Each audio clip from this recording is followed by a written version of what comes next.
The first time I heard my mother promise away my future, she wasn't whispering.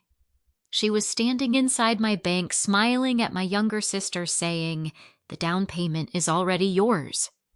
Why was she quoting my savings account number? Why did she insist I had already agreed when I hadn't even received a phone call? And why did the branch manager suddenly stop typing the moment she saw me walk through the door? Sitting on the counter was a printed account worksheet with my name on it, and one quiet sentence from the manager made my stomach drop. "Ms. Fuller, there's something about your account you need to hear in private. Before I tell you what happened next, I'd love to know where you're watching from. Leave your country and your local time in the comments. It always amazes me to see how many different places these stories reach. And if you enjoy thoughtful stories about family boundaries and quiet justice, I'd be grateful if you subscribed and came along for this journey." Rachel Dawson closed the office door before either of us spoke. The small branch office suddenly felt much quieter than the busy lobby outside. Through the glass wall, I could still see my mother standing beside Jasmine. She looked irritated now, folding her arms while speaking to another teller. My father stood a step behind them with the familiar expression I'd seen my entire life, half worried, half resigned, waiting for someone else to decide what happened next. Rachel waited until the blinds were fully closed. "First," she said, "I need to verify your identity." I handed over my driver's license without saying a word. She compared it with the information on her screen, then nodded. "Thank you, Miss Fuller." Only then did she let out a slow breath. "I know this is upsetting. I don't even know what this is yet." "No," she admitted softly. "You probably don't." She rotated her monitor slightly away from herself, not enough for me to read confidential information directly, but enough for me to understand. She was looking at internal account notes. "I can't discuss anyone else's banking relationship," she explained, "but I can absolutely discuss activity involving your account." I nodded. She clicked several entries. "Earlier this week, your parents visited this branch." My stomach tightened. "They asked whether funds from your savings account could be transferred to assist your sister's home purchase." I stared at her. "They asked to transfer my money. They asked about accessing the funds." "Did they tell you the account belonged to me?" Rachel gave me a careful look. "They identified you by name. So they knew." "Yes." I leaned back in the chair. For several seconds, I couldn't think of anything to say, not because I was confused, because I wasn't. Deep down, something ugly had been making sense ever since I'd walked through those front doors. Rachel continued, "Our employees informed them that we couldn't discuss the account because they weren't authorized owners." "Did they accept that?" A tiny sympathetic smile crossed her face. "They did not." She opened another note. "They returned 2 days later." "They came back." "Yes." "What happened then?" "They spoke with another employee." "And?" "They explained that the money had already been gifted to your sister. They believed paperwork could simply be prepared for signatures." I closed my eyes. Gifted. The word echoed in my head. Not borrowed. Not discussed. Already gifted. Someone had apparently skipped the part where I was supposed to know. Rachel continued gently. "Because your account is individually owned, no employee here can even confirm its balance to another person. So they never saw anything?" "No." "And nobody gave them information?" "Absolutely not." She paused. "That's actually why our fraud monitoring system generated today's notification." I looked up. "I thought someone hacked my account." "There was no unauthorized withdrawal." "So why the alert?" "Our system noticed repeated attempts to inquire about a high-value individual account by people without authorization." The knot in my chest loosened just enough for me to breathe. My savings were still there. Every dollar. Nearly 8 years of discipline, 8 years of saying no to impulse purchases, 8 years of cooking at home instead of eating out, 8 years of taking overtime whenever it became available, 8 years of postponing vacations while friends filled social media with beaches and cruises, 8 years of driving the same dependable Honda after coworkers upgraded to luxury SUVs. Every raise, every annual bonus, every tax refund, every extra consulting project. Instead of disappearing into lifestyle inflation, those dollars quietly accumulated in one account. My account.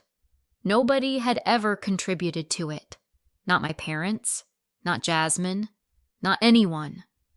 When I graduated from college, I carried student loans.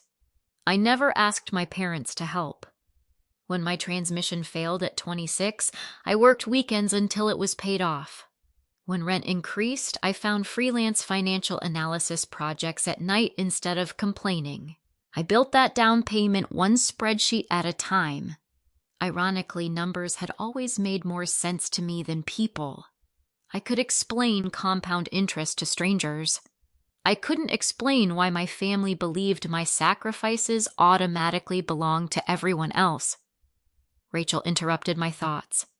I also wanted to let you know we documented every interaction. What do you mean? She turned the monitor just enough for me to see timestamps. I can't print internal employee notes without a legal request, but I can tell you documentation exists. I read the dates. Monday, Wednesday, today's visit, 3 separate encounters, 3 separate attempts.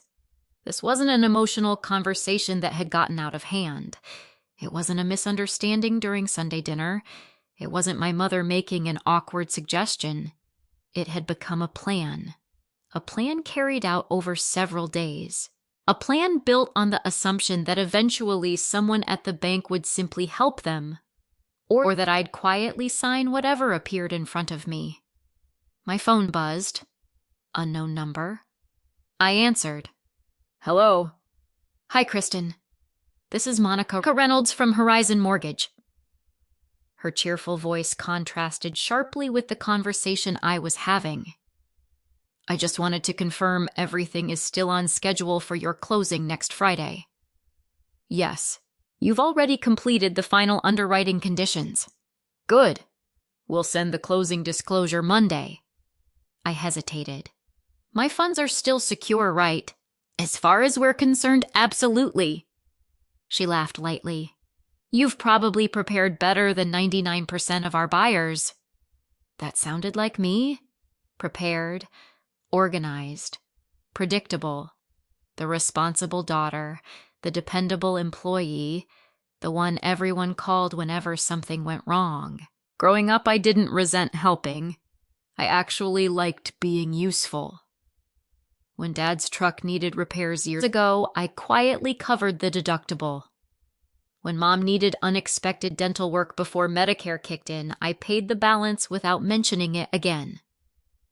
When Jasmine lost her job during the pandemic, I bought groceries for 3 months. When their water heater failed, I transferred money the same afternoon. No contracts, no expectations, no keeping score.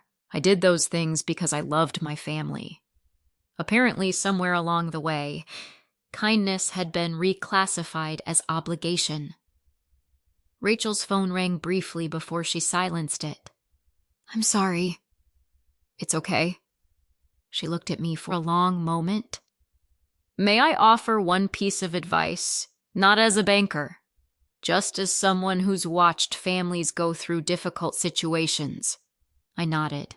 Separate the facts from the emotions. I almost smiled. That sounded exactly like something I would tell one of my own junior analysts at work. Facts first. Interpretation second. Emotion last. Facts. The account belonged only to me. Facts. No authorization existed. Facts. 3 separate visits had occurred. Facts. My parents had already told people the money belonged to Jasmine. The emotion would have to wait. As Rachel escorted me back toward the lobby, my phone vibrated again. This time it wasn't a call. It was the Fuller family group chat. Aunt Cynthia had sent a message. "So proud of Kristen for helping Jasmine become a homeowner. Your generosity makes this family stronger." Within seconds, heart emojis began filling the screen. Then another message appeared. "I can't wait for the housewarming party." I looked up from my phone. Across the lobby, my mother smiled at me as though nothing unusual had happened. For the first time in my life, I wondered how many people had been told a story that included my name but never included my voice. I almost didn't go to Sunday dinner. By Saturday night, I'd convinced myself there was no reason to walk willingly into a room where everyone believed I had made a promise I'd never made. I could have stayed home. I could have ignored the invitation, silenced my phone, and let everyone think I was busy preparing for work. Instead, I ironed a navy blouse, drove 25 minutes to my parents' house, and decided I wanted to hear exactly how the story sounded when they told it in front of me. If I confronted them immediately, all I'd get would be denial. If I listened first, I might learn something they didn't realize they were revealing. The smell of grilled chicken reached me before I even knocked. My mother opened the door with the same cheerful smile she'd worn every Sunday for as long as I could remember. "There she is," Denise said, pulling me into a quick hug. "Everyone's been waiting." Nothing in her voice suggested she'd spent the previous week trying to gain access to my savings account. Nothing. Inside, the dining room was already full. My father stood by the kitchen island carrying drinks. Aunt Cynthia was arranging rolls in a basket. Uncle Harold was telling one of his long stories about fishing. Jasmine practically bounced over to me. She hugged me tightly. "I've been dying to show you something." Before I could answer, she pulled out her phone. It was filled with photos. A small brick house, white shutters, a fenced backyard, an updated kitchen, a room painted pale green. "I think this would be the nursery someday," she said with a grin. I blinked. Nursery Jasmine wasn't even engaged. She laughed. "I know I'm getting ahead of myself." She kept scrolling. "I've already picked where my office would go." She wasn't pretending. She wasn't acting. She genuinely believed this house was almost hers, and somehow she believed I wanted that for her. "You like it?" she asked. "It's beautiful." "I knew you'd love it." Before I could respond again, Denise walked in carrying a bowl of mashed potatoes. "I told everyone Kristen has always wanted Jasmine to have a stable home." She smiled proudly. "As sisters should." The room filled with approving nods. I forced myself to smile. Not because I agreed, because I wanted them to keep talking. Dinner began normally. For nearly 15 minutes, nobody mentioned money. We talked about work, the weather, football, a new restaurant opening downtown. Then Aunt Cynthia lifted her glass. "I just want to say how proud I am of Kristen." Every conversation stopped. She smiled directly at me. "What you've done for your sister is incredibly generous." "I don't know many people who would give away their house savings." Around the table, several people nodded. Uncle Harold chuckled. "That's because Kristen's always been the responsible one." Denise reached across the table and squeezed Jasmine's hand. "Our girls have always taken care of each other."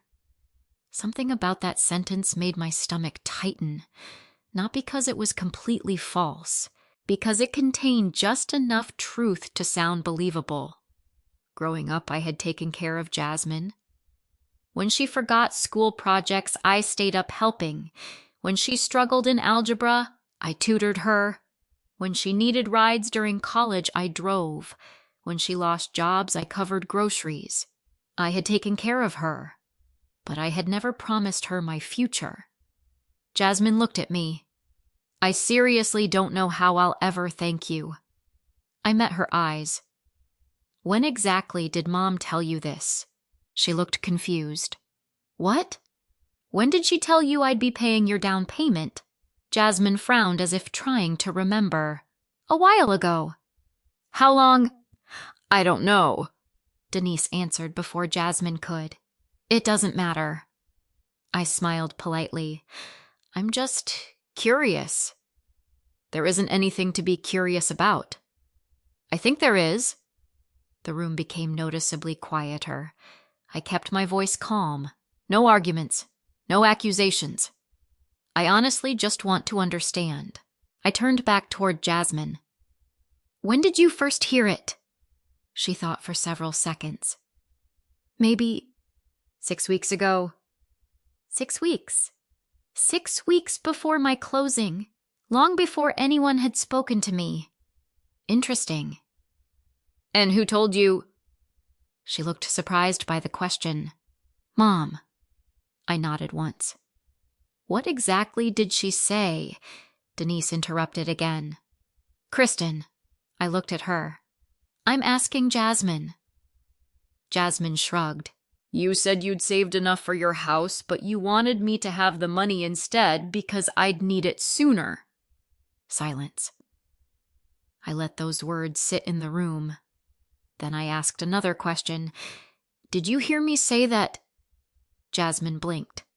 No. Did you read a text from me saying it? Ooh. No. Did you receive an email from me? No. Did we ever have a phone call where I offered that? She hesitated. No. So why were you certain? She looked toward our mother. Because Mom told me. The room suddenly felt smaller. Nobody touched their food anymore. I turned toward Aunt Cynthia. When did you first hear about it? She answered immediately. Oh, Denise called me. And what did she tell you? That you decided to help Jasmine buy her first home. I see. I looked toward Uncle Harold. What about you? He shrugged. Same. My sister Lisa heard it from Denise too. One by one, people answered. Every version traced back to one person, Denise. No one had heard it from me. No one had read it from me. No one had witnessed me saying it, yet somehow, everyone believed it. Because the story had been repeated often enough. I finally looked at my father. Dad. He looked uncomfortable. Yes. When did I tell you I was giving Jasmine my savings? He opened his mouth, then closed it again. He glanced toward my mother. Denise answered for him. We discussed it. I didn't look away from him. I'm asking Dad. Walter shifted in his chair. I assumed. I know. I kept my voice gentle. I'm asking something different. He rubbed the back of his neck. I assumed you'd agreed. Did you hear me agree? No. Did I tell you myself? No. Did you ever ask me? He swallowed. No. For the first time all evening, he looked genuinely unsettled, as though he had just realized he'd built certainty on someone else's confidence. Denise set her fork down. I don't like where this conversation is going. I smiled faintly. I'm only asking questions. You know exactly what you're doing. Actually, I folded my napkin beside my plate. I'm trying to understand how an entire family became certain I'd made a promise without a single person hearing that promise from me. Nobody spoke. Even Jasmine looked confused now. She glanced between our parents, then back at me. I thought... She stopped. What? I asked softly. I thought you'd already said yes. I never did. The words landed harder than I expected, not because they were loud, because they were simple. No drama, no yelling, just the truth. Walter stared at the table for several long seconds. Finally, almost under his breath, he said, I don't think I ever realized that. I reached for my glass of water. Then I looked at him one last time. Dad. He raised his eyes. When was the exact moment you heard me say yes? His face went completely blank. And for the first time in my life, nobody spoke after my question. The silence wasn't dramatic. It wasn't the kind you see in movies where someone drops a fork and everyone gasps. It was quieter than that. It was the silence of people mentally retracing conversations, trying to remember something that had never actually happened. My father looked at my mother. My mother looked down at her plate. Jasmine slowly set her phone beside her glass. I was the first one to stand. "I should get going." Denise looked up immediately. "You're leaving already." "I have an early morning tomorrow." That wasn't entirely true. It also wasn't entirely false. I had something much more important than work to do. I needed to protect the next 5 days, because my closing was still scheduled for Friday, and until the keys were in my hand, nothing felt guaranteed. Tyler was waiting in my apartment parking lot when I got home. He leaned against his truck holding 2 cups from the coffee shop we both liked. "I figured you might need caffeine." I laughed for the first time all weekend. "It might be a little late for coffee." "So," he handed me 1 cup. "I'm guessing dinner wasn't peaceful." "You know me too well." We sat on the curb outside my building. I told him everything. The bank, the visitor logs, the fraud alert, the family dinner, the questions, the silence.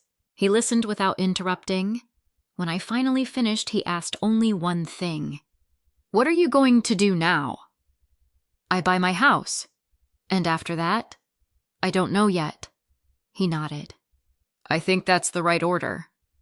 It was exactly what I needed to hear. Not revenge, not confrontation. Finish what I'd spent 8 years building. Everything else could wait.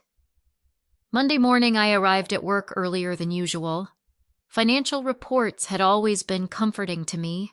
Numbers followed rules. People didn't. By 10 o'clock, I had already reviewed quarterly budget projections, answered 12 emails, and participated in a department meeting.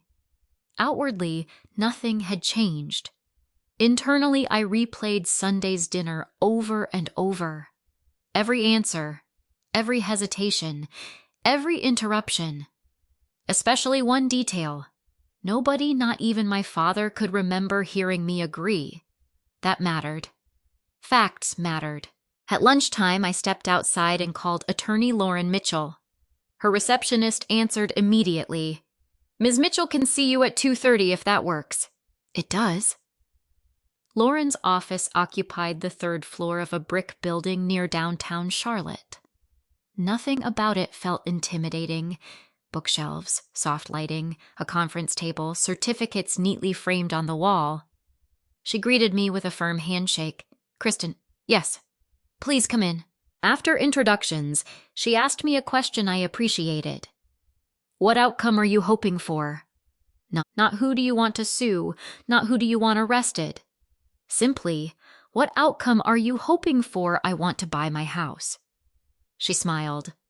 "That's refreshingly clear." "And," I paused, "I want to make sure nobody can interfere." She opened a yellow legal pad. "Tell me everything." For nearly 40 minutes, I walked through the entire timeline.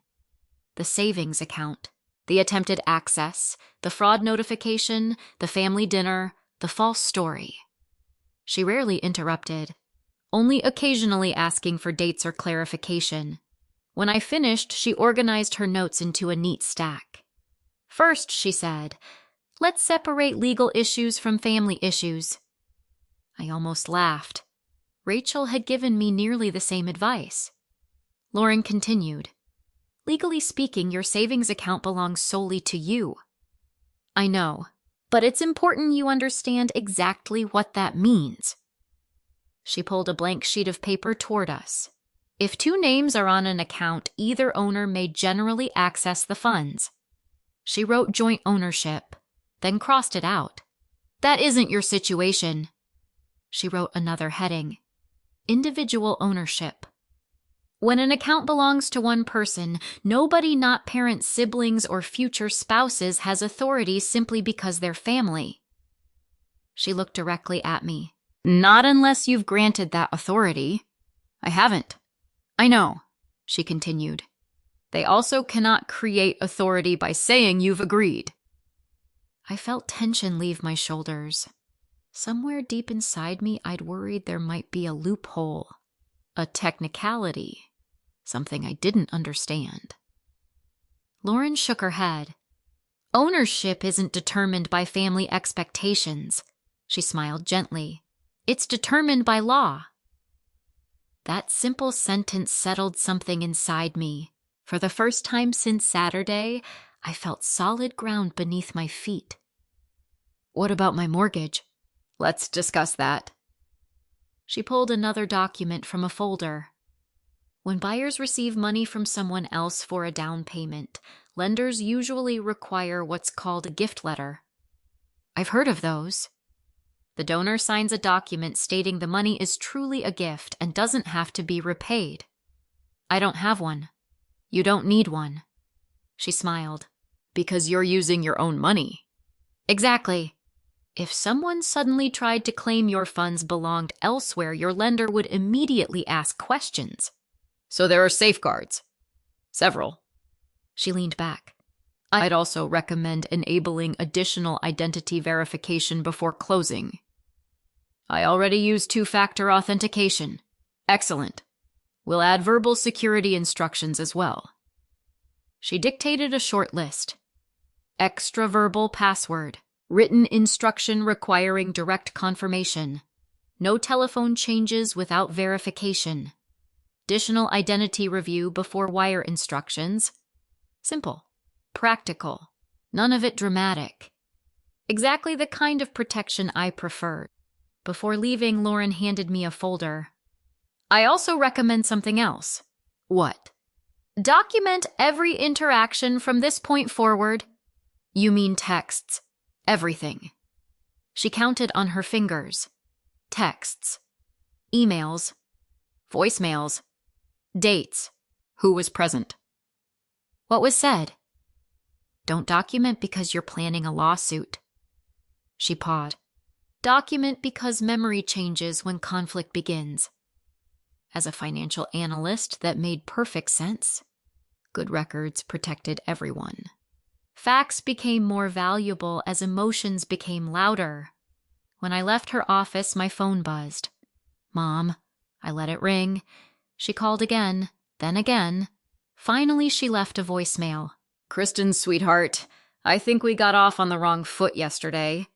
Can we have coffee tomorrow? I just need one tiny favor before Jasmine's paperwork deadline. It'll only take a few minutes.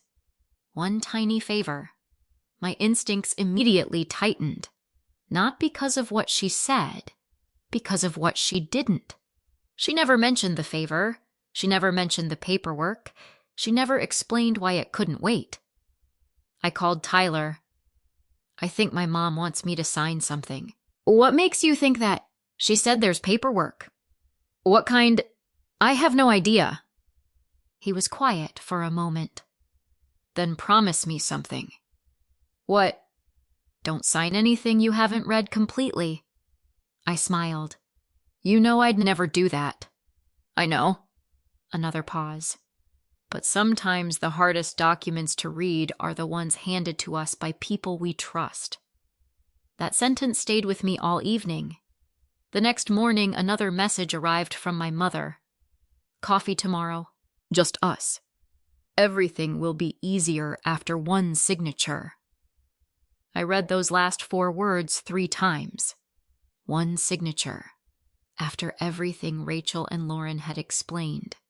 After learning my parents had visited the bank 3 separate times. After discovering an entire family believed I had already given away my savings. My mother still believed the solution was a single signature. This time, instead of replying immediately, I opened a fresh notebook. At the top of the first page, I wrote the date. Then I copied her exact message word for word. Underneath it, I added one sentence of my own. Agreed to meet. Will sign nothing without reading every page. Only after closing that notebook did I text her back. What time? My mother chose the coffee shop. That alone wasn't unusual. She loved places where people recognized her. The kind of neighborhood cafe where the baristas remembered names, retirees lingered over newspapers, and no one expected difficult conversations to happen. When I arrived Wednesday morning, Denise was already sitting by the front window. She had ordered my usual drink, vanilla latte, extra hot. For a brief second, I almost smiled. She still remembered how I liked my coffee. That made everything else harder. "Hi, sweetheart." She stood and hugged me as though nothing had changed. "I'm glad you came." "So am I." I sat across from her. For the first few minutes, she avoided the subject entirely. She asked about work, about Tyler, about whether I was sleeping well. I answered politely. Then we both ran out of small talk. She reached into her oversized leather tote. There it is, I thought. A thick manila envelope appeared on the table. She slid it toward me. "It'll only take a minute." I rested my hand on the envelope, but didn't open it immediately. "What is it?" "Oh, just paperwork." "What kind of paperwork?" She smiled the way parents smile when they think a child is making something unnecessarily complicated. "Nothing important. If it isn't important, you won't mind explaining it. It's just part of Jasmine's mortgage process." I didn't touch the clasp. "What part?" "Oh, the lender needs everything finalized. What exactly do they need from me?" She sighed dramatically. "Kristen, do we really have to do this?" "Yes." She leaned back in her chair. "They just need confirmation that you're helping." "Confirmation of what?" "The gift." "There isn't one." Her smile faded slightly. "We've already talked about this." "No, Mom." I kept my voice even. "You've talked about it." "I never have." For a moment, neither of us spoke. People around us continued typing on laptops and chatting over breakfast sandwiches. Nobody paid us any attention. Denise pushed the envelope another inch toward me. "Just read it." "I intend to." I carefully removed the documents. There were 6 pages. The first page carried the logo of a local mortgage company. The second contained financial disclosures. The third page immediately caught my attention. Gift letter. I recognized the phrase instantly from my meeting with Lauren Mitchell. I continued reading. The document stated that I was voluntarily providing a substantial financial gift to Jasmine for the purchase of her home. It further stated that repayment was neither expected nor required. Near the bottom sat a blank signature line. My name had already been typed underneath it. I slowly turned the page. Another document. Limited authorization. The language was more technical. It authorized communication between financial institutions regarding verification of available funds. I kept reading. Some sections referenced me directly.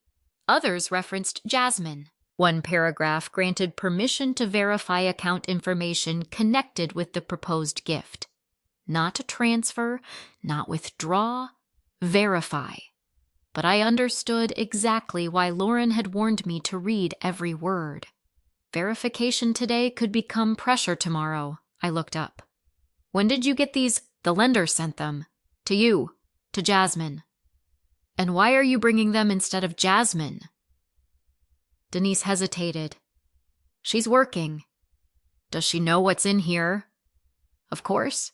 "Has she read every page?" "I assume so." Assume. That word again. It seemed to hold my entire family together.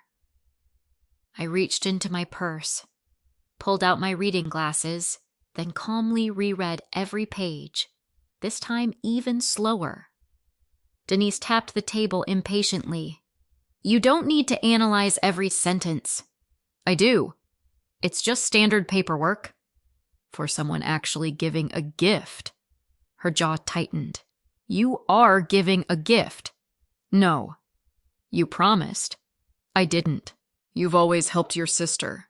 "Yes." "So what's different now?" I looked directly at her. "I chose those situations. This one isn't my choice." Her expression hardened. "You've changed." "No. I've learned the difference between generosity and obligation." For a brief moment, she didn't know how to answer. Instead, she changed tactics. "I carried you for 9 months. There it was. Guilt. Not facts, not law, not my wishes. Guilt. "I know. I sacrificed everything raising you." "I appreciate that. We're family." "We are. Families help each other." "They do." She leaned forward. "So sign." I quietly slid the documents back across the table. "No." Her face flushed. "No, I won't sign something that isn't true. It could make all the difference for Jasmine. It could also make me legally responsible for a statement I know is false." She stared at me. "I can't believe you're talking like a lawyer." "I talked to one." For the first time that morning, she looked genuinely surprised. "You what?" "I wanted to understand my rights before signing anything." "You hired an attorney." "I consulted one." "You actually thought your own mother would trick you?" I answered honestly. "I hoped you wouldn't." Silence. Then she laughed once. A short, humorless laugh. "You've always thought you were smarter than everyone." "No. I've just learned to read before I sign." She folded her arms. "Fine. If you won't help your sister tell her yourself." Before I could respond, someone walked toward our table. "Mom." It was Jasmine. She looked confused. "I thought you said Kristen would already have signed by now." Denise blinked. Jasmine looked at me. "You haven't signed?" "No." Her eyes shifted to the papers. "You mean—" She picked up the first page. "These?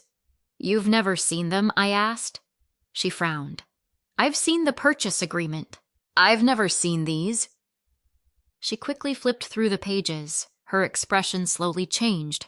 "Wait." She stopped at the gift letter. "I thought—" She looked at our mother. "You told me Kristen already approved everything." I thought she would." "That's not what you said." Denise opened her mouth, closed it. Jasmine looked back at me.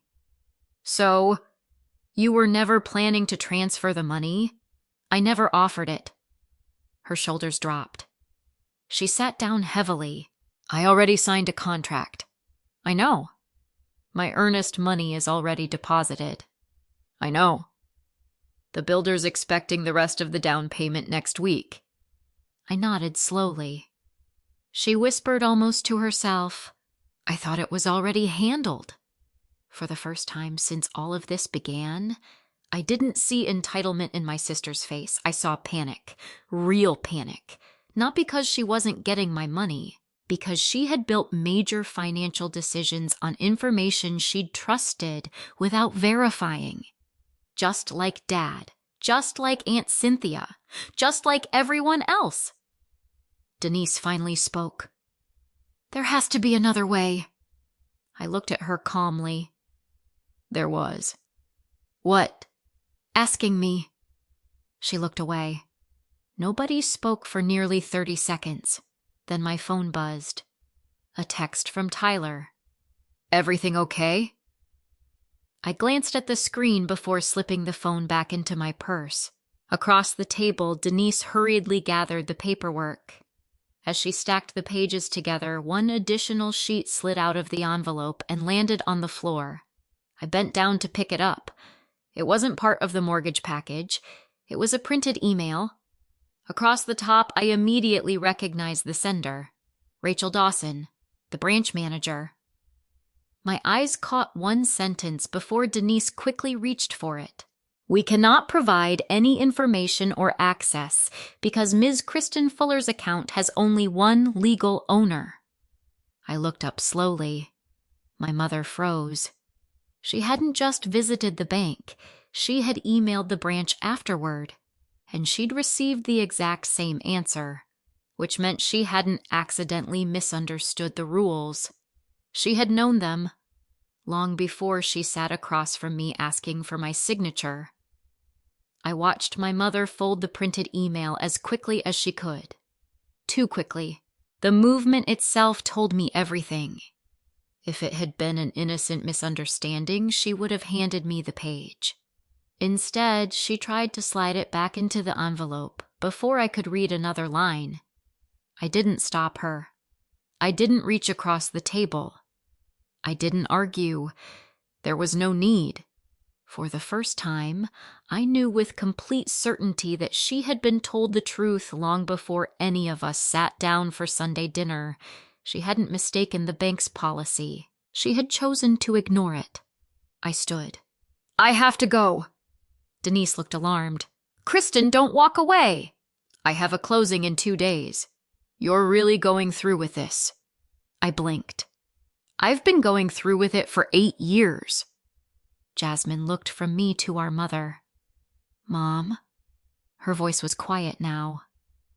"Why didn't you tell me the bank had already said no?" Denise didn't answer. I picked up my purse. "I hope everything works out." Jasmine looked devastated. "Kristen?" I stopped.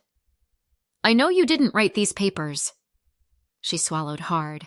"I honestly thought—" "I know." It was the first time since this began that I believed her completely. She hadn't tried to steal from me. She had built her future on promises someone else never had the authority to make. Those were two very different things. As I walked out of the coffee shop, Tyler was waiting beside his truck. He had taken an early lunch. He searched my face before saying anything. "You didn't sign." "No." He smiled. "I didn't think you would." I got into his truck without speaking. Only after we had driven several blocks did I finally exhale. "I think today was harder than the bank." "Because of Jasmine." I nodded. "I expected Mom. I expected denial." I wasn't prepared to realize my sister believed every word. Tyler kept his eyes on the road. Sometimes the people causing the damage aren't the only people being misled. Friday morning arrived with clear skies. I woke up before my alarm. For years I'd imagined this day, not in dramatic ways. I'd pictured small things, unlocking my own front door, painting the walls without asking a landlord, planting flowers, buying a dining table that actually fit the room, building a place that belonged to me. At 7:30 my phone began vibrating. Mom. Ignored. Again. Ignored. Then Dad. Ignored. Then Jasmine. Ignored. I wasn't avoiding them forever. Just for today.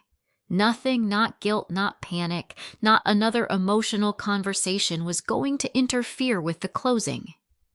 Tyler met me outside the title company. "You ready?" I looked at the building. "I think so." He reached for my hand. "You've been ready for years."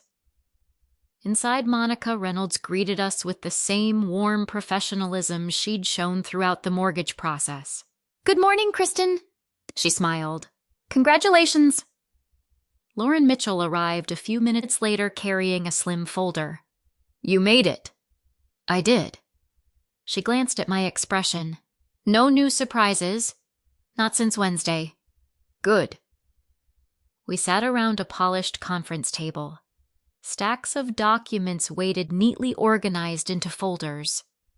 Settlement statement, mortgage note, deed of trust, tax disclosures, insurance acknowledgments. None of it felt overwhelming. I'd already reviewed every page electronically. Today was simply making it official. Monica slid the first document toward me. "When you're ready." I signed, then another, then another. Each signature represented years of planning rather than a single morning. Halfway through the appointment, my phone buzzed again. This time Lauren noticed. "You can silence it if you'd like." I turned the screen over. 23 missed calls, 14 text messages, several voicemails. Without reading any of them, I placed the phone back into my purse. Lauren smiled slightly. "Good choice." 45 minutes later, Monica looked up from her computer. "The wire has been received." She clicked several keys.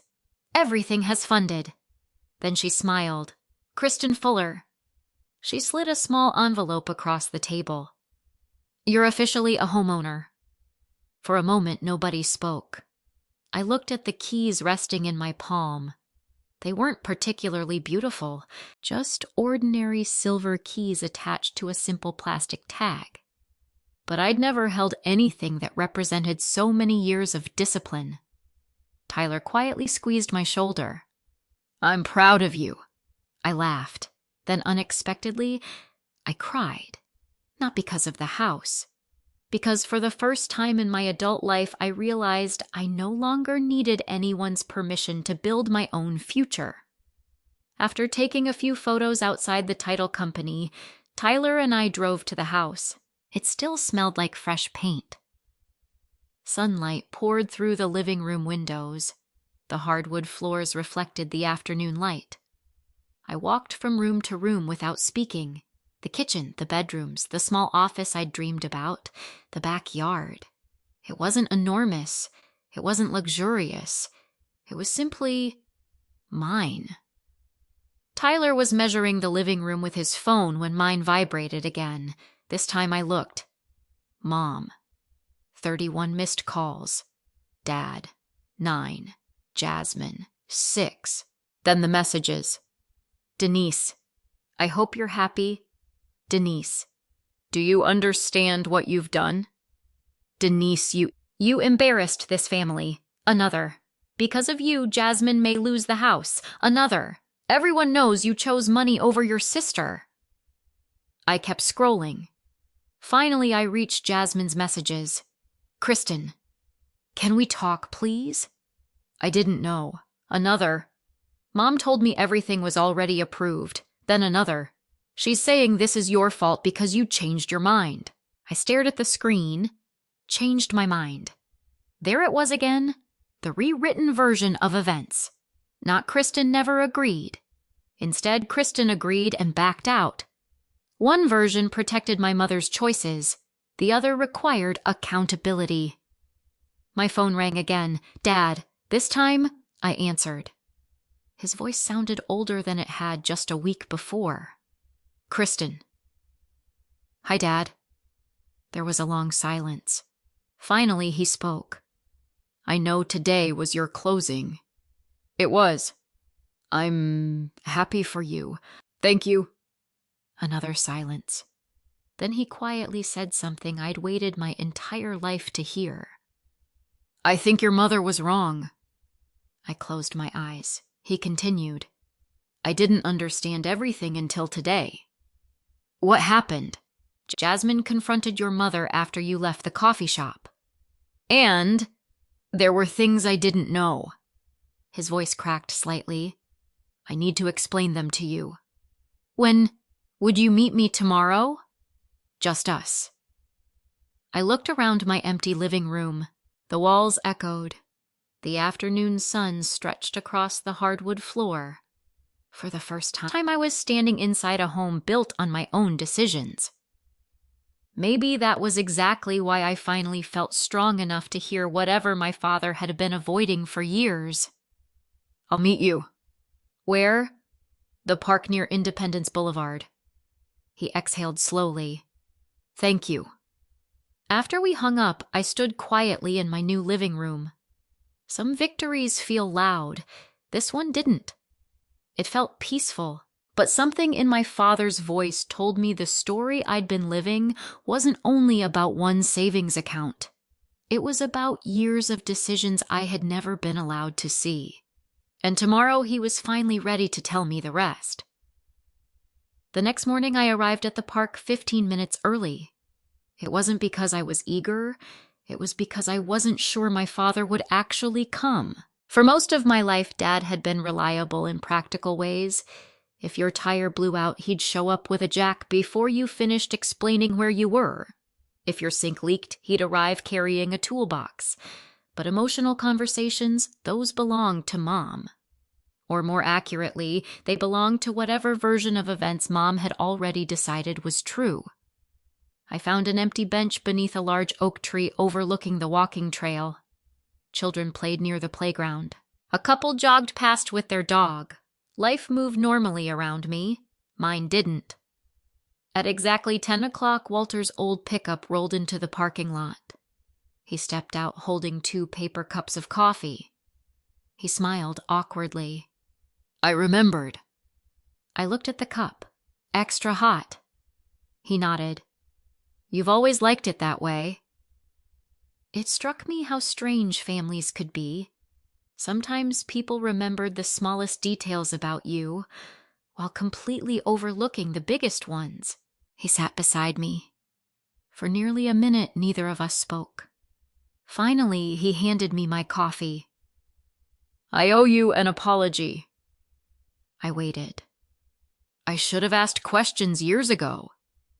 I didn't interrupt. "I kept telling myself your mother handled the family finances better than I did." He laughed quietly. "I thought I was being supportive." His smile disappeared. "I wasn't." I looked at him. "What changed?" "You." I asked one question. "No." He shook his head. "You asked the question." "The question?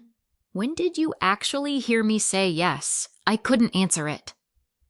He stared across the lake. And once I admitted that to myself, I started wondering how many other things I'd accepted without ever hearing them from the person involved. That sentence settled heavily between us. "I spent Thursday going through our filing cabinet." "You did." He nodded. "Looking for mortgage information for Jasmine." "Did you find it?" "No." "What I found was something else." He reached into a weathered manila folder. It was old. The edges had softened with age.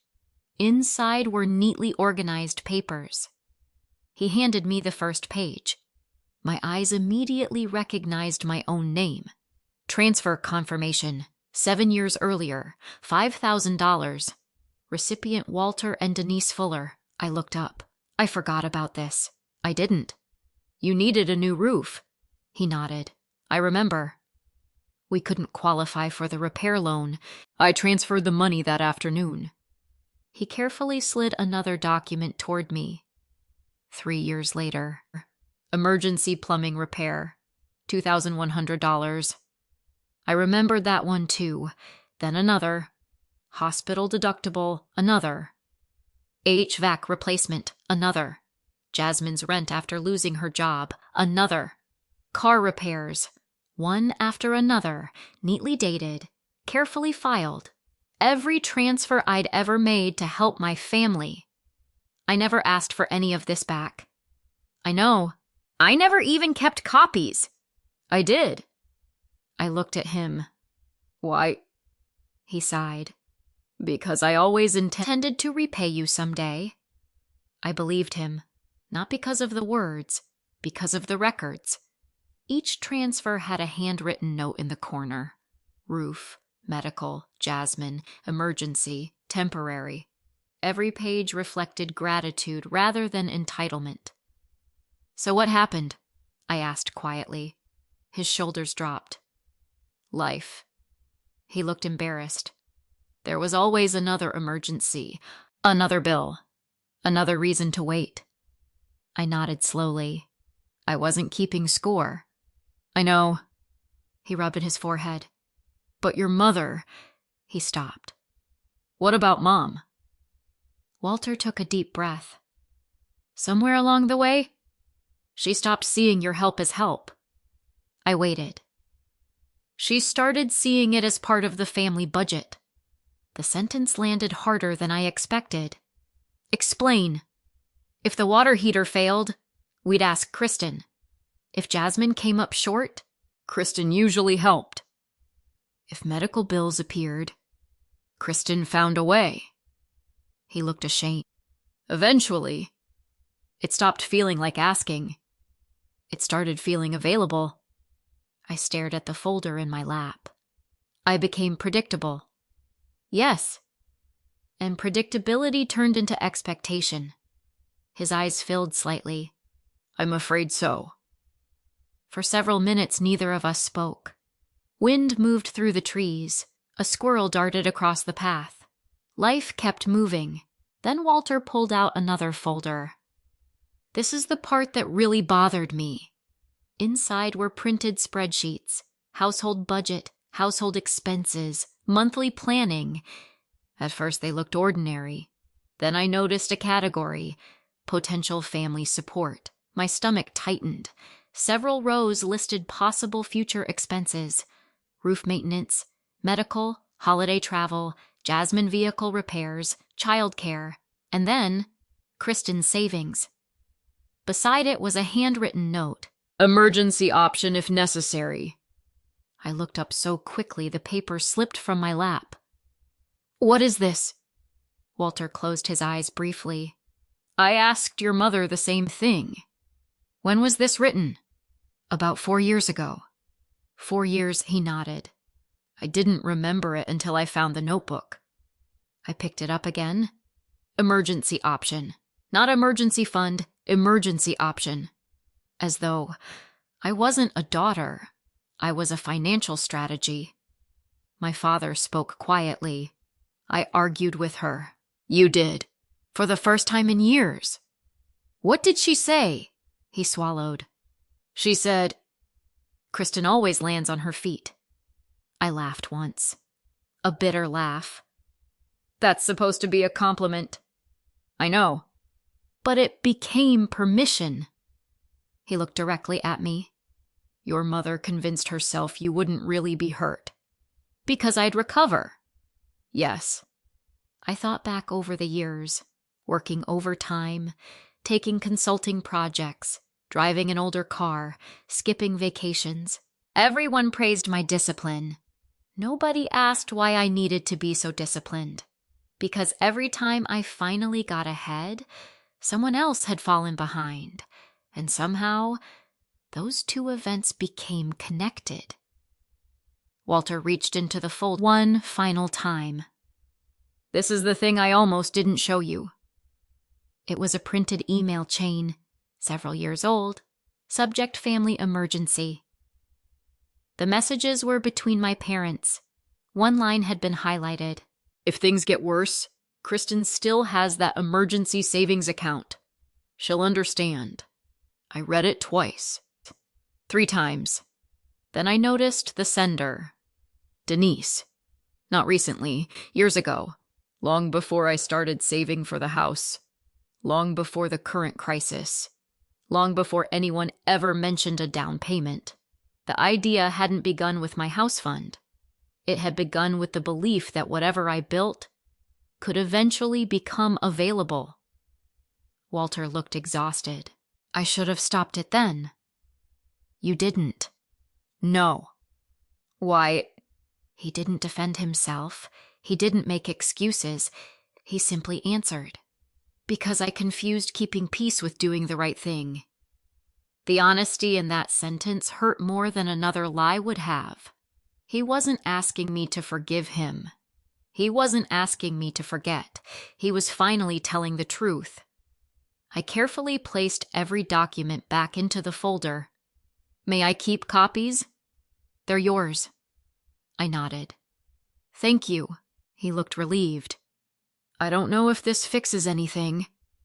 It doesn't. I know. But I looked at the lake before finishing my sentence. It explains something I've wondered about for years. What? Why, every time I reached a milestone, someone in the family suddenly needed saving. Walter lowered his head. He couldn't argue. Because now, we both had the documents showing it wasn't a coincidence. I didn't plan the family gathering. Aunt Cynthia did. 2 weeks after my conversation with Dad, she called and said she wanted everyone together for a Sunday barbecue. I think this family needs to sit in the same room, she told me. I don't want to fight. Neither do I. I won't come if people are expecting me to apologize. There was a brief silence. No one's asking you to apologize, sweetheart. I agreed to go for one reason, not to defend myself, not to embarrass my mother, to make sure the truth finally existed in the same room as the story that had been repeated for nearly 2 months. Tyler offered to come with me. "I appreciate it," I said, "but I think I need to do this myself." "If you change your mind, call me." "I will." When I arrived, the atmosphere felt noticeably different from the last family dinner. No one rushed to hug me. No one congratulated Jasmine on her future house. No one brought up my supposed generosity. Instead, conversations stopped for a second when I walked through the gate. Then they quietly resumed. People weren't angry. They were uncertain. Uncertainty was an improvement. It meant they were finally questioning something. Walter was already there helping Uncle Harold grill hamburgers. He gave me a small nod. Nothing more. I appreciated that.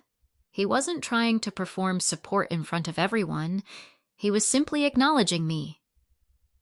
Jasmine sat alone on the back patio. When she saw me, she walked over. "Can we talk?" "Of course." She looked exhausted. Dark circles framed her eyes. "I've been meeting with my lender." "How's it going?" "I canceled the contract." I felt a quiet sadness for her. "I'm sorry." She shook her head. "No." "I'm sorry." She took a slow breath. "I blamed you for about 2 days." "I know." Then I started asking questions. She gave a weak smile. "I finally learned something from my big sister." "What was that?" "Verify before you believe." Despite everything, I smiled. "That's a useful lesson." She nodded. "I wish I'd learned it sooner." Before either of us could say anything else, Aunt Cynthia called everyone together. "We're eating." We gathered around 2 picnic tables pushed together. The meal started quietly. For several minutes, people discussed ordinary things: sports, work, the weather. Then Aunt Cynthia gently cleared her throat. "I asked everyone here today because our family has been through something difficult." Nobody interrupted. She looked first at me, then at my parents. "I don't think rumors help anyone." "I think facts do." Every eye turned toward me. I hadn't planned a speech. I reached into the leather folder I'd brought. "I only want to explain one thing." I placed several documents on the table. Not dramatically, just neatly, chronologically. I'll keep this brief. The first page was a simple timeline. Savings account opened, years of deposits, mortgage approval, bank visits, coffee shop meeting, closing date.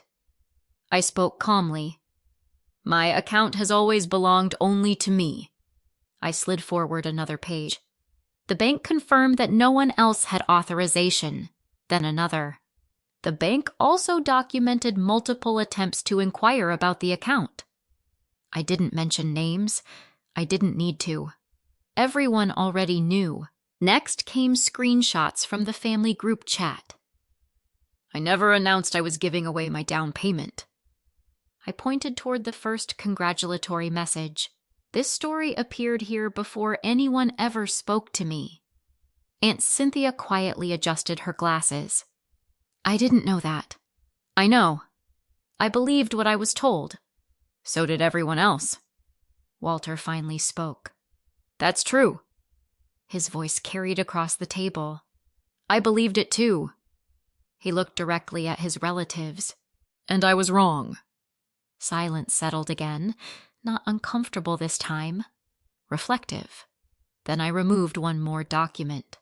The unsigned gift letter. "I was asked to sign this." I let everyone read the title. Gift letter. "I refused because it wasn't true." Uncle Harold frowned. "So if you had signed it, I would have been certifying something false." Lauren's explanation echoed in my mind. "I wasn't protecting money. I was protecting the truth." Nobody argued. Denise had remained completely silent until then. Finally, she looked up. "I wasn't trying to hurt anyone." Her voice trembled. "I was trying to help Jasmine." I answered gently. "I believe that." Several people looked surprised, including Denise. But wanting to help someone, I continued, doesn't give us permission to volunteer another person's future. She stared at the table. I thought you'd understand. I probably would have. She looked up hopefully. If you had asked. The hope disappeared again. Walter quietly reached into his own folder. I'd like everyone to see something. He handed Aunt Cynthia copies of the transfer records, then Uncle Harold, then Jasmine. Kristen has been helping this family for years. One by one, they looked through the pages. Roof repairs, medical bills, emergency expenses, temporary rent, every transfer, every amount, every date. Aunt Cynthia slowly looked up. My goodness? I had no idea. I never told anyone, I said, because I wasn't looking for credit. Walter nodded. Neither was I. He reached for the final document, the printed email from years earlier. He didn't read all of it, only one sentence. If things get worse, Kristen still has that emergency savings account. No one spoke, not even Denise. Finally, Jasmine broke the silence. I need to say something. She looked at me first, then at everyone else. I never asked Kristen for her savings. She swallowed. I believed Mom when she told me Kristen had already offered. She turned toward Denise. I should have called my sister. I should have asked her myself. Then she looked back at me. I'm sorry. I believed her.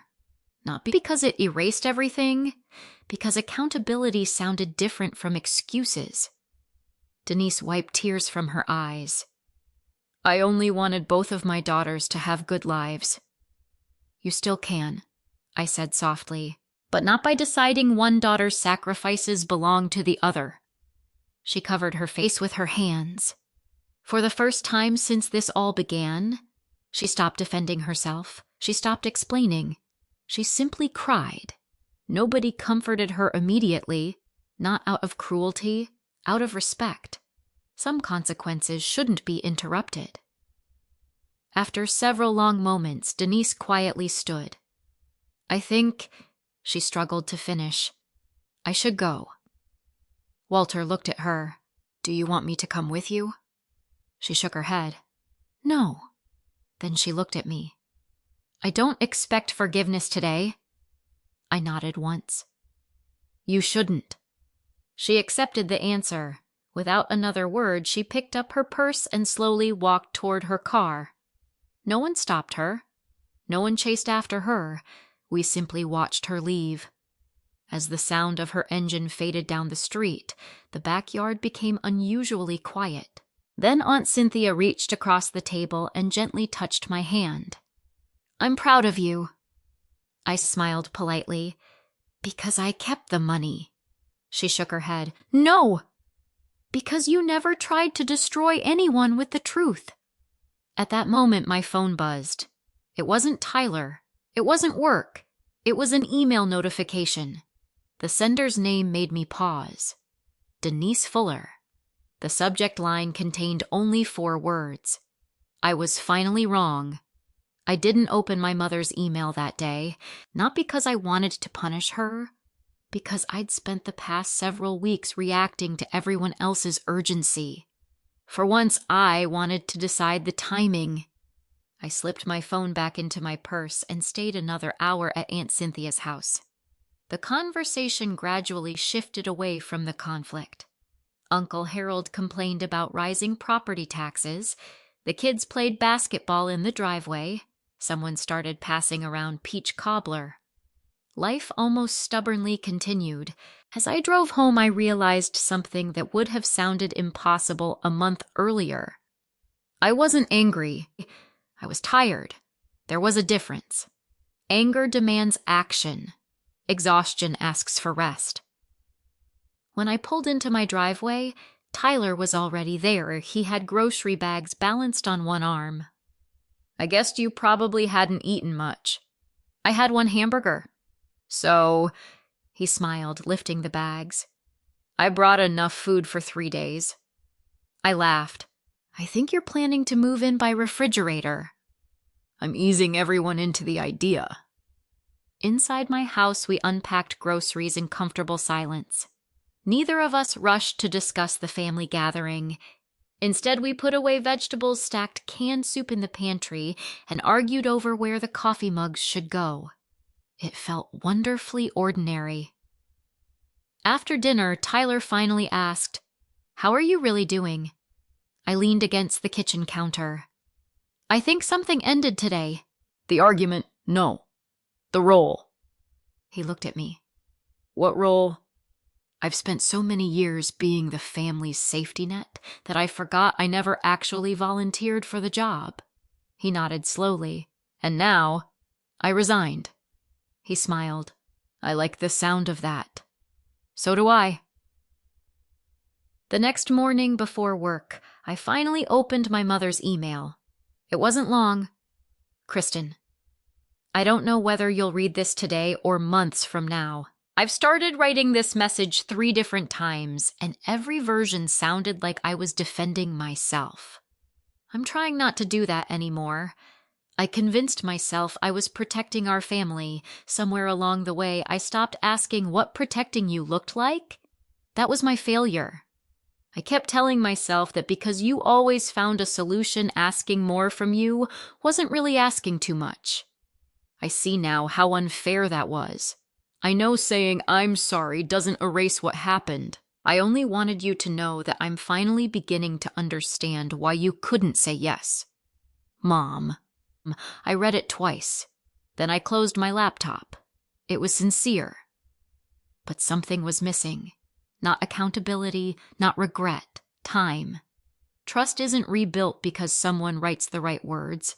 It's rebuilt because those words remain true months later.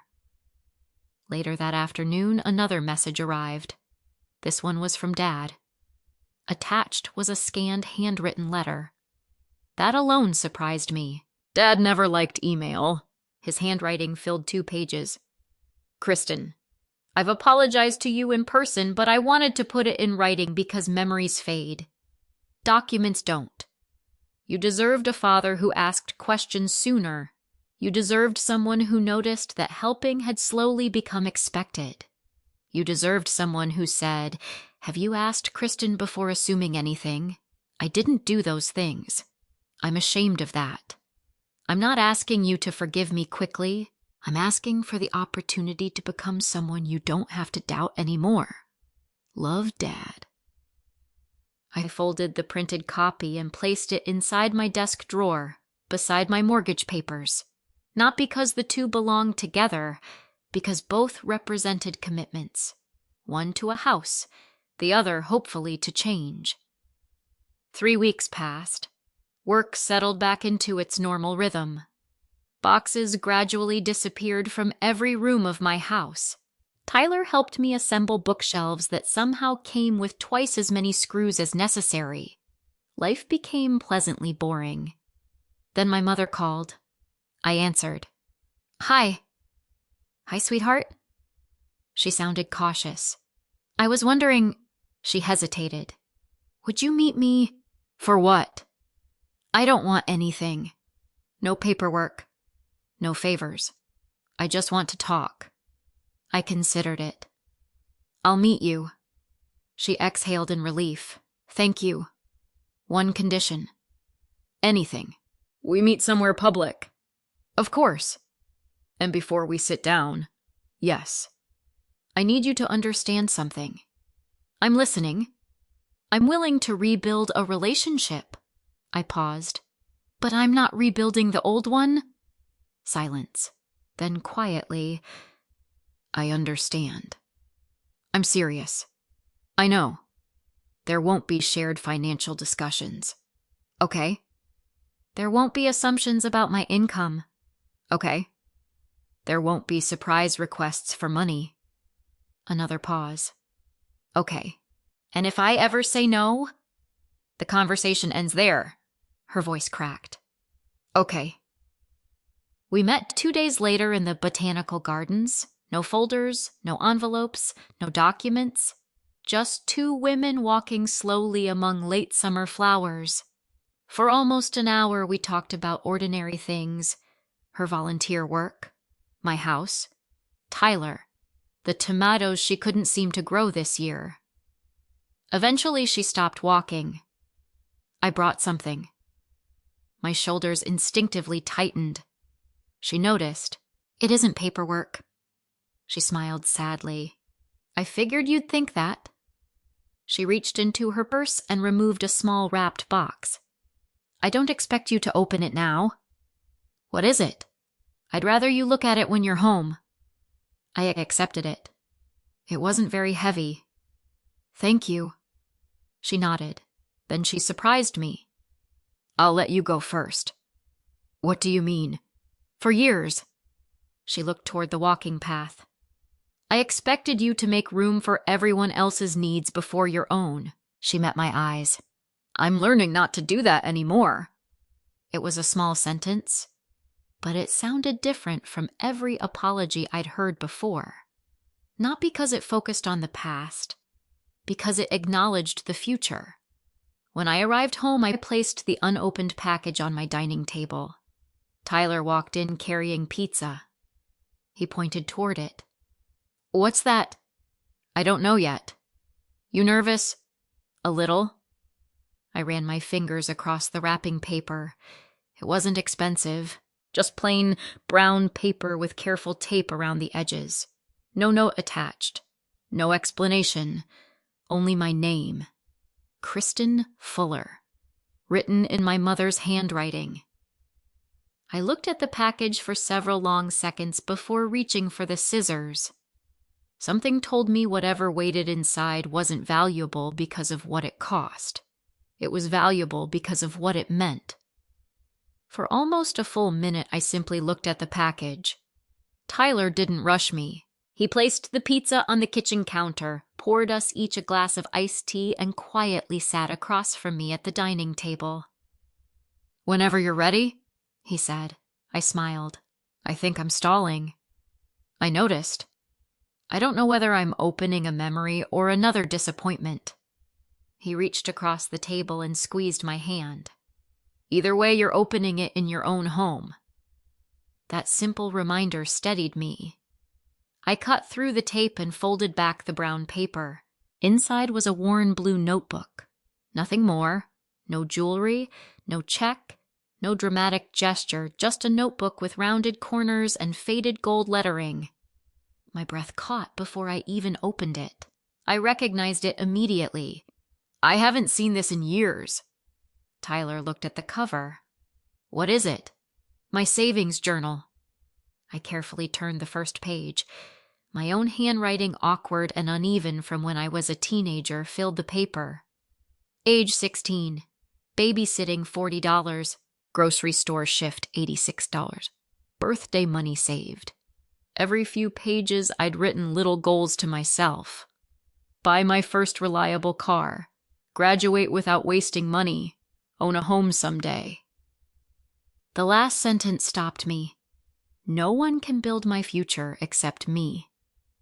I laughed quietly through unexpected tears. I don't even remember writing that. Tyler smiled.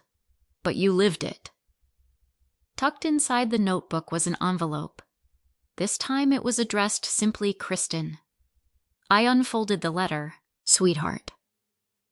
When I found this notebook in the attic last month, I sat on the floor and read every page. I cried more than once. Not because of the money, because I realized something I should have understood years ago. You weren't saving dollars. You were building choices. Every overtime shift, every birthday check, every vacation you postponed, every dinner you cooked at home instead of eating out. You weren't collecting money for someone else to spend someday. You were creating a life that belonged to you.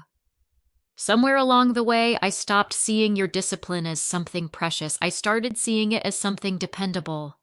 And dependable slowly became available. That was unfair. Not because you said no, because I expected you to say yes before I even asked. I've spent weeks trying to understand how I convinced myself that was love. I don't have a good answer. The only answer I have is that I was wrong. I can't undo what happened. I can't give you back the peace I took from those weeks before your closing. I can't erase the position I put your sister in. But I can stop repeating the pattern. If you choose to keep me at a distance, I'll respect that. If one day you choose to let me a little closer, I'll respect that too. For the first time in a long time, I want our relationship to exist because you choose it, not because you feel responsible for it. Love, Mom. I placed the letter beside the notebook and didn't speak for a long time. Tyler finally asked, "How does it feel?" I searched for the right word. Lighter. Do you believe her? I believe she means every word. He nodded. And trust? I smiled faintly.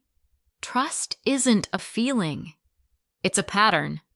If this letter is the beginning of a new pattern, then we'll see. He grinned. That sounds exactly like something a financial analyst would say. It probably is. A month later, Jasmine called. Can I stop by? Sure. She arrived carrying a small potted magnolia tree. I figured flowers die. This one grows. I laughed. That's thoughtful. She looked around my living room. I've never actually seen your house. I know. I didn't think I had earned the invitation. You hadn't. She nodded. Fair enough. We planted the magnolia together in the backyard. While covering the roots with fresh soil, she quietly said, I met with a financial counselor. I looked up. How did it go? They didn't judge me. They just made me write everything down. Income, debt, spending, goals. She smiled. It reminded me of someone. Hopefully not because I lecture. She laughed. No, because you always had a plan. She brushed dirt from her gloves. For the first time, I have one too. I'm happy for you. I wanted you to hear that from me. Not Mom, not Dad, her, that mattered. Autumn arrived. Then Thanksgiving. For years, our family gatherings had revolved around unspoken expectations. Who would host? Who would pay? Who would quietly solve the last-minute problem? This year felt different. Before dinner, Mom stood in the kitchen holding a checkbook. She looked toward me, then closed it. Instead of asking, she turned to Jasmine. What does your budget look like? Jasmine smiled. I already have one. Mom nodded. Good. The conversation ended there. No one looked at me. No one waited for me to rescue anyone. No one hinted. No one suggested. It was such a small moment that most people would have missed it. I didn't. Because boundaries often become visible in ordinary moments, not dramatic ones. After dinner, Dad stepped outside with me onto the back porch. You know, he looked toward the backyard. This is the quietest Thanksgiving we've had in years. I smiled. Maybe because nobody's hiding anything. He laughed. I think you're right. When Tyler and I drove home that night, Christmas lights already shimmered across the neighborhood. As we turned onto my street, the magnolia Jasmine had planted was barely visible beneath the porch light. Small, fragile, still taking root, kind of like us. Months earlier, I'd believed protecting my down payment was the entire battle. I was wrong. The money had never been the real victory. The real victory was recognizing that love without boundaries slowly turns into obligation. That generosity without choice eventually becomes expectation. That saying no to manipulation isn't saying no to family. Sometimes it's the only way a healthier family has a chance to exist. I unlocked my front door. The same silver keys Monica Reynolds had handed me months earlier still rested on the familiar keychain in my hand. Only now they represented more than a house. They represented ownership, not just of property, but of my voice, my choices, my future. And for the first time in my life, no one else believed they had a claim to any of them. If you've ever been the dependable one in your family, you may recognize how easily kindness can become expectation. It rarely happens overnight. It happens one small favor at a time, one emergency after another, until people begin treating your generosity as if it belongs to them. That doesn't always come from cruelty. Sometimes it comes from unhealthy habits, fear, or years of family patterns that no one ever questioned. Healthy boundaries are not punishment. They are clarity. Saying no to financial manipulation does not mean you love your family less. It means you are choosing honesty over resentment and respect over silent obligation. Forgiveness is possible, but forgiveness does not require restoring the same level of access to your time, your money, or your decisions. Trust is rebuilt through consistent actions, not emotional promises. If you've ever experienced something similar, I'd love to hear your perspective. How did you protect your peace while preserving the relationships that still mattered? Share your thoughts in the comments because someone reading them may need that encouragement today.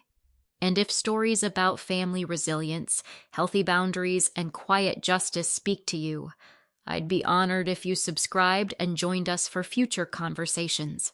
This is a fictional story created for entertainment, education, and reflection.